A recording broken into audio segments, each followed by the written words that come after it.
Friends, welcome to Sun study. दोस्तों, हम लोग पढ़ रहे हैं करंट अफेयर्स जुलाई 2020 से 2021 की करंट अफेयर्स। ठीक दोस्तों, हमने अभी तक की कुल 13 क्लासेस डिस्कस कर ली। उनकी लिंक हमने डिस्क्रिप्शन में दी है। अगर आपने नहीं देखी वीडियो तो जाकर देख सकते हैं। ठीक, आज तो हम लोग 14th नंबर क्लास पढ़ेंगे। ठीक दोस्तों, अगर आपने सन स्टडी को सब्सक्राइब नहीं किया तो सब्सक्राइब कर लीजिए और बेल आइकन को प्रेस कर लीजिए, जिससे आने वाली सभी वीडियो की अपडेट मिलती रहे। ठीक, आज का हम पहला टॉपिक पढ़ेंगे शांति स्वरूप भटनागर पुरस्कार। दोस्तों, यह करंट अफेयर्स ऐसा नहीं कि केवल किसी एक ही पर्टिकुलर एग्जाम के लिए। ये एस टेट यानी सुपर टेट, एनटीपीसी, ठीक, और ये आरआरबी, एनटीपीसी, ग्रुप डी और दरोगा, सभी के लिए यूपीएसआई जितनी भी वैकेंसी है सभी के लिए महत्वपूर्ण होने वाली है। ठीक, जिधर हम पढ़ाते जाते हैं उसका केवल आप पर्टिकुलर नोट्स बनाते जाइए और याद करते जाइए। 100% एग्जाम में क्वेश्चंस फंसेंगे। ठीक, आज हम पढ़ते हैं पहला जो है टॉपिक हमारा, शांति स्वरूप भटनागर पुरस्कार। ठीक, तो शांति स्वरूप भटनागर पुरस्कार है जो, तो ये विज्ञान के क्षेत्र का प्रतिष्ठित सम्मान है। ठीक, मतलब ये शांति स्वरूप, अगर पहला क्वेश्चन यहीं से बन जाता है कि शांति स्वरूप भटनागर पुरस्कार किस क्षेत्र में दिया जाता है, तो सबसे पहले तो ये विज्ञान के क्षेत्र में दिया जाता है। ठीक है, कौन देता है, तो ये देता है council of scientific and industrial research. ठीक, council of scientific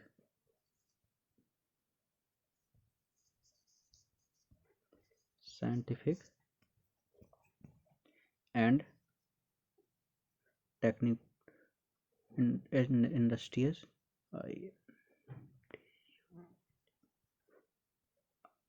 industrial research. ठीक, ये देता है और यह है 45 वर्ष यानी 45 वर्ष से कम और वर्ग आयु वाले, मतलब 45 से कम आयु वर्ग वाले व्यक्तियों को दिया जाता है। ठीक है, और टोटल ये 5 वर्ष की उपलब्धियों को देखा जाता है। मतलब 5 वर्ष में विज्ञान के क्षेत्र में अगर तुमने कुछ प्रतिष्ठित किया है या कुछ सम्मान जो किया तो उसके लिए ये दिया जाता है। और इसकी जो व्यक्तियों की आयु सीमा निर्धारित की है तो उन्होंने 45 साल निर्धारित की है।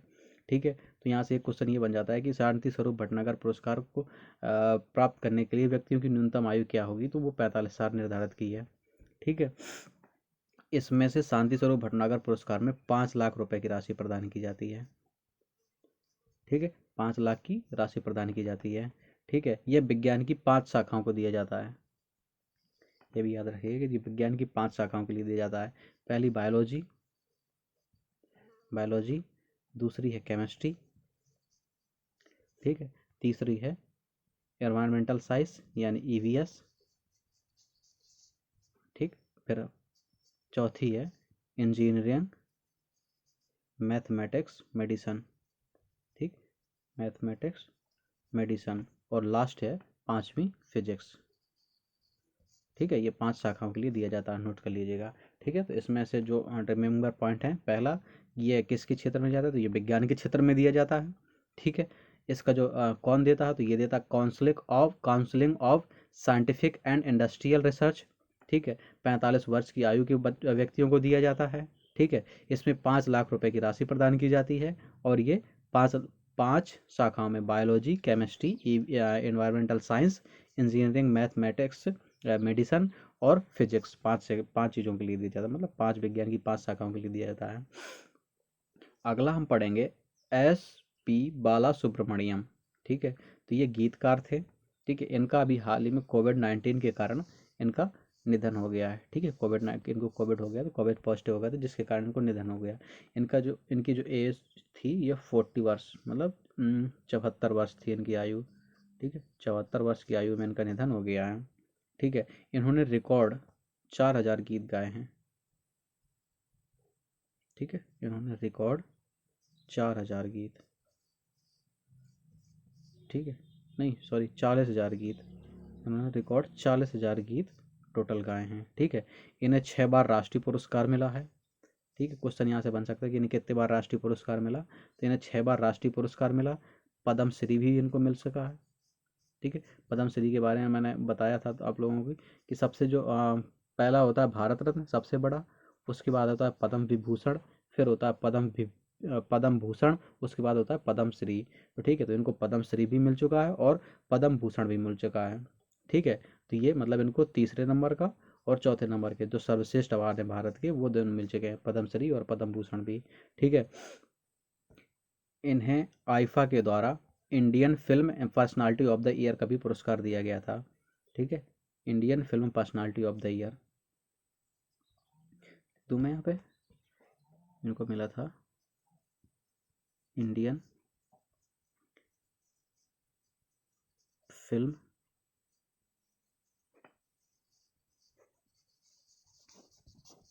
Personality of the year. ठीक है, ये आईफा के द्वारा। ठीक है, बात समझ में आई। ठीक है, तो ये मुक्ता वो थे सिंगर। ठीक है, याद करिए, ये सिंगिंग से जुड़े थे। ये भी क्वेश्चन पूछा जाएगा कि किससे जुड़े थे, ये सिंगिंग से जुड़े थे और इनको 6 बार राष्ट्रीय पुरस्कार भी मिला है। आगे चलते हैं, आगे है अंत्योदय दिवस। ठीक है, तो अंत्योदय दिवस यह मनाया जाता है 25 सितंबर को। ठीक है, अंत्योदय दिवस 25 सितंबर को मनाया जाता है। यह दीनदयाल उपाध्याय की जयंती है, याद रखिएगा, इंपॉर्टेंट क्वेश्चन है, बहुत बार पूछा जाएगा। ठीक है, तो ये दीनदयाल उपाध्याय की जयंती है। यहीं पे एक चीज़ और याद रखिएगा, एक ये है अंत्योदय दिवस जो मनाया जाता है 25 सितंबर को। ठीक है, और एक होता है सुशासन दिवस। ठीक है, सुशासन दिवस ये मनाया जाता है 25 दिसंबर को। ठीक है, ये अंत्योदय दिवस दीनदयाल उपाध्याय की जयंती है और सुशासन दिवस अटल बिहारी वाजपेयी जी की जयंती है। ठीक है, तो ये दोनों याद रखिएगा, ये क्वेश्चन पूछे जाते हैं और इम्पोर्टेंट क्वेश्चन भी हैं। ठीक है, तो इनको इम्पोर्टेंट मार्क्स करिए और पूछिए। आगे है यूएस ओपन। तो ठीक है, यूएस ओपन यह लास्ट, मतलब ये टेनिस से संबंधित है, यूएस ओपन टेनिस। ठीक है, तो ये है वर्ष का 14 यानी चौथा, यानी लास्ट टेबल प्रतियोगिता है। ठीक है, टेनिस प्रतियोगिता है। ठीक है, टोटल कितने होते हैं, पहला होता है, सबसे पहले आता है ऑस्ट्रेलिया ओपन, फिर होता है फ्रेंच ओपन, फिर होता है विंबलडन और उसके बाद होता है यूएस ओपन। ठीक है, तो 4 पूरे ग्रैंड स्लैम होते हैं। ठीक है, तो ये लास्ट का मतलब ये वर्ष का चौथा ग्रैंड स्लैम है। ठीक है, जिसका जो आयोजन हुआ था वो न्यूयॉर्क में हुआ था। इस बात समझ में आई, फिर से एक बार रिपीट कर दूं मैं। टोटल टेनिस में 4 ग्रैंड स्लैम होते हैं, यानी 4 महाप्रतियोगिताएं होती हैं, इंटरनेशनल प्रतियोगिताएं। पहला होता है सबसे पहले ऑस्ट्रेलिया ओपन, फिर होता है फ्रेंच ओपन, उसके बाद होता है विंबलडन, उसके बाद होता है यूएस ओपन। ठीक है, तो ये 4th नंबर वाला है। ठीक है, इस साल फ्रेंच ओपन और विंबलडन का आयोजन नहीं हो सका है क्योंकि कोरोना की वजह से। फ्रेंच ओपन, ठीक है, ऑस्ट्रेलिया ओपन तो हो गया था, फ्रेंच ओपन और विंबलडन का आयोजन नहीं हो सका, तो ये भी याद रखिएगा। ठीक है, तो केवल ऑस्ट्रेलिया ओपन और यूएस ओपन का आयोजन हुआ था। ठीक है, इसमें पुरुष जो एकल विजेता थे, तो पुरुष एकल विजेता डोमिनिक थीम। ठीक है, ये थे, और ये क्या कहाँ के हैं, ये ऑस्ट्रिया के हैं, ऑस्ट्रेलिया नहीं, ये ऑस्ट्रिया के हैं। ठीक है, और इन्होंने जर्मनी के अलेक्जेंडर, ये अलेक्जेंडर जेवरेव, ठीक है, इनको हराया था। ये जर्मनी के थे। ठीक, ऑस्ट्रेलिया के डोमिनिक थीम ने जर्मनी के अलेक्जेंडर जेवरिन को हराया था। ठीक है, महिला एकल का अगर देखें तो जापान की नोआमी ओसाका हैं। ठीक, महिला एकल की विजेता थी जापान की नाओमी ओसाका, नाओमी ओसाका। ठीक, इन्होंने जीता था। ठीक है, इन्होंने बेलारूस की विक्टोरिया, ठीक है, इन्होंने बेलारूस की विक्टोरिया अजारेंका को पराजित किया था। ठीक है, याद रखिएगा। अब आगे है अगला हमारा मिशन शक्ति। ठीक है, तो ये मिशन शक्ति है, ये यूपी गवर्नमेंट की योजना है। ठीक, यूपी गवर्नमेंट की योजना है ये। इसमें क्या था कि इसमें महिला जो सुरक्षा है, ठीक, महिला सुरक्षा के लिए ये गठित की गई थी योजना। ठीक, खास करके नवरात्र में। ठीक है, याद रखिएगा, मिशन शक्ति महिला सुरक्षा के लिए है। आगे है ओरिरिस, ओरिरिस रेक्स। ठीक है, तो यह एक नासा जो अमेरिका की स्पेस एजेंसी है, ठीक है, नासा का एक अंतरिक्ष यान था जिसने बेन्यू BENN क्या लिख रहा हूँ मैं, BENNEW, ठीक है, बेन्यू नामक क्षुद्र ग्रह से मिट्टी एकत्र की है। ठीक है, बेन्यू पृथ्वी से करीब वही 32.1 लाख करोड़ किलोमीटर इतनी दूर था। ठीक है, जिसका व्यास था टोटल 492 किलोमीटर। ठीक है, बेन्यू एक क्षुद्र उपग्रह था जिससे अभी इसने मिट्टी एकत्र की है। इससे पहले जो था, इससे पहले जापान 2010 में, ठीक, जापान 2010 में भी जापान का एक यान था हायाबुसा ITA कावा, ठीक, हायाबुसा ITA कावा, ठीक है, यह नामक क्षुद्र ग्रह से मिट्टी एकत्र कर चुका है। ठीक है, 2010 में ये इस बार इसने दूसरी बार ये USA ने कलेक्ट की है। इस और जो USA का जो इस अभियान है, इस अभियान का नाम था एस्टेरॉयड सैंपल रिटर्न मिशन। ठीक, अगर पूछ दे कि इस मिशन का नाम क्या था, तो इस मिशन का नाम रखा था उन लोगों ने एस्टेरॉयड, ठीक, sample return mission, sample return mission. ठीक, याद रखिएगा। इससे पहले और देखो इसमें अगला हमारा टॉपिक है फैनी ब्रिज। ठीक, तो ये फैनी ब्रिज है, तो यह इंडिया,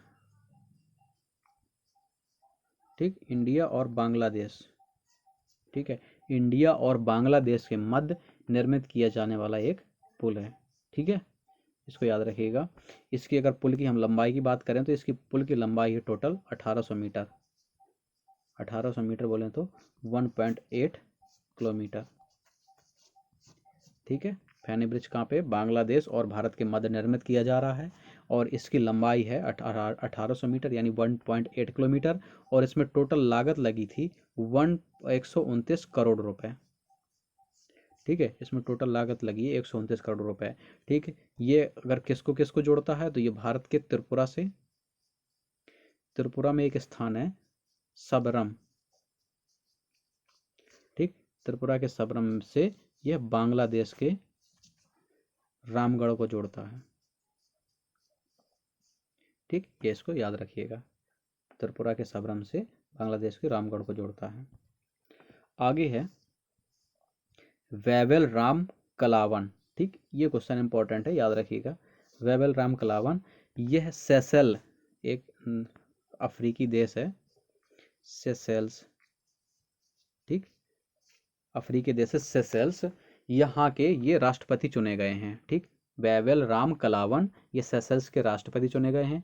सेशेल्स एक अफ्रीकी देश है, ठीक, जो हिंद महासागर में स्थित है। ठीक, ये हिंद महासागर में स्थित है, इसलिए ये इंपॉर्टेंट क्वेश्चन है। ठीक है, हिंद महासागर में स्थित है और इसकी जनसंख्या करीब इस समय 1 लाख है। ठीक है, छोटा देश है, इसमें जनसंख्या 1 लाख है। अगर हम सेशेल्स की राजधानी की बात करें तो सेशेल्स की राजधानी है विक्टोरिया। ठीक है, विक्टोरिया यहाँ की राजधानी है। और यहाँ की मुद्रा की बात करें, ठीक, सेशेल्स की मुद्रा, तो सेशेल्स की मुद्रा होती है सेशेल्सी रुपया। ठीक है, 7 ऐसे देश हैं जहाँ पे रुपया है, तो इसमें भी एक, ये भी एक है सेशेल्सी रुपया। भारत की जैसे भारत का इंडियन रुपये होता है, ऐसे यहाँ पे भी इसका रुपया चलता है। ठीक है, मुद्रा इसकी राजधानी इसकी विक्टोरिया और मुद्रा ये है। ठीक है, अगर यहाँ पे बात करें तो यहाँ पे अंग्रेजी और फ्रेंच 2 भाषाएं बोली जाती हैं। अगला क्वेश्चन है हमारा, अगला टॉपिक अटल टनल। ठीक है, तो यह अटल टनल है जो हिमाचल प्रदेश में स्थित विश्व की सबसे लंबी हाईवे टनल है। ठीक है, ये इसको विश्व की सबसे लंबी, अगर लंबा पूछा जाए कि ये सबसे विश्व की सबसे लंबी टनल क्या है, तो ये अटल बिहारी वाजपेयी के नाम पर रखी गई है अटल टनल, जो हिमाचल प्रदेश, ठीक है, हिमाचल प्रदेश में स्थित है। ठीक है, इसको रोहतांग टनल भी कहा जाता है। ठीक, रोहतांग दर्रे के पास में, इसलिए इसको रोहतांग टनल, ठीक, इसको रोहतांग टनल भी कहा जाता है। ठीक है, यह जो टनल है 9 किलोमीटर लंबी है। ठीक है, यह 9 किलोमीटर लंबी जो टनल पीर पंजाल श्रेणी में है। ठीक, पीर पंजाल श्रेणी में आती है। ठीक है, यह लेह और मनाली के मध्य वर्ष भर आवाजाही की सुविधा प्रदान करेगी। लेह यानी लद्दाख का एक हिस्सा है, और मनाली यानी यह हिमाचल प्रदेश का एक मतलब जगह है मनाली। ठीक, कुल्लू मनाली सुना होगा, कुल्लू घाटी और मनाली घाटी, तो ये लेह और मनाली के लिए वर्ष में भर में आना जाने के लिए सुविधा प्रदान करेगा। ठीक है, इसकी टनल की अगर ऊंचाई बात करें तो इसकी ऊंचाई टोटल है 3000 मीटर, और इस पे जो लागत लगी है, इस पे लागत लगी है 32,000 करोड़ रुपए। ठीक है, और इसको निर्मित किसके द्वारा किया गया है, तो इसको BRO के द्वारा निर्मित किया गया है।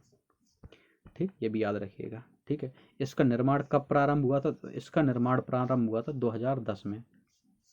ठीक, ये अब कंप्लीट हो पाई है।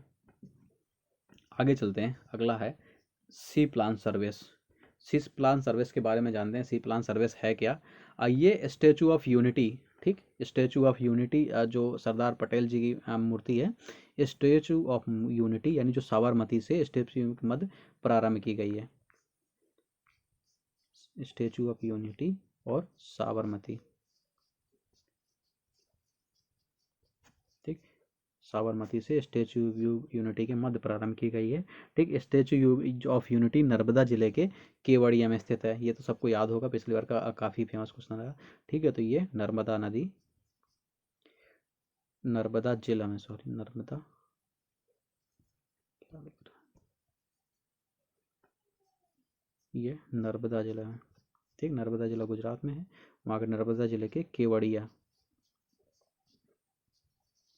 ठीक, केवड़िया में स्थित है। ठीक है, इनका संचालन स्पाइस जेट के द्वारा किया जा रहा है। इसका जो संचालन है उसका स्पाइस जेट के द्वारा किया जाता है। शिप लाइन एक एम्फीबियस विमान है जो जल एवं स्थल दोनों से लैंड करेगा और टेक ऑफ भी कर सकता है। मतलब ये जल में भी और स्थल में लैंड भी वहाँ कर सकता है और वहाँ से उड़ भी सकता है। ठीक है, पहला सी प्लान जो था वो 2013 में केरल में कोल्लम में प्रारंभ किया गया था। तत्पश्चात अंडमान और निकोबार के लिए भी हंस नामक सी प्लान तैयार किया गया। मतलब पहला जो प्लान जो है, तो ये पहला केरल में प्रारंभ किया गया था, फिर उसके बाद अंडमान निकोबार में सी प्लान, तो ये तीसरा सी प्लान है। ठीक है, ये तीसरा सी प्लान है। ठीक है, बस आज का टॉपिक यहीं ख़त्म करते हैं। कल फिर नए क्वेश्चंस लेके, नए टॉपिक्स लेके आएंगे। अगर वीडियो अच्छी लगी तो प्लीज़ सब्सक्राइब कीजिए, लाइक करिए और दोस्तों में शेयर करिए।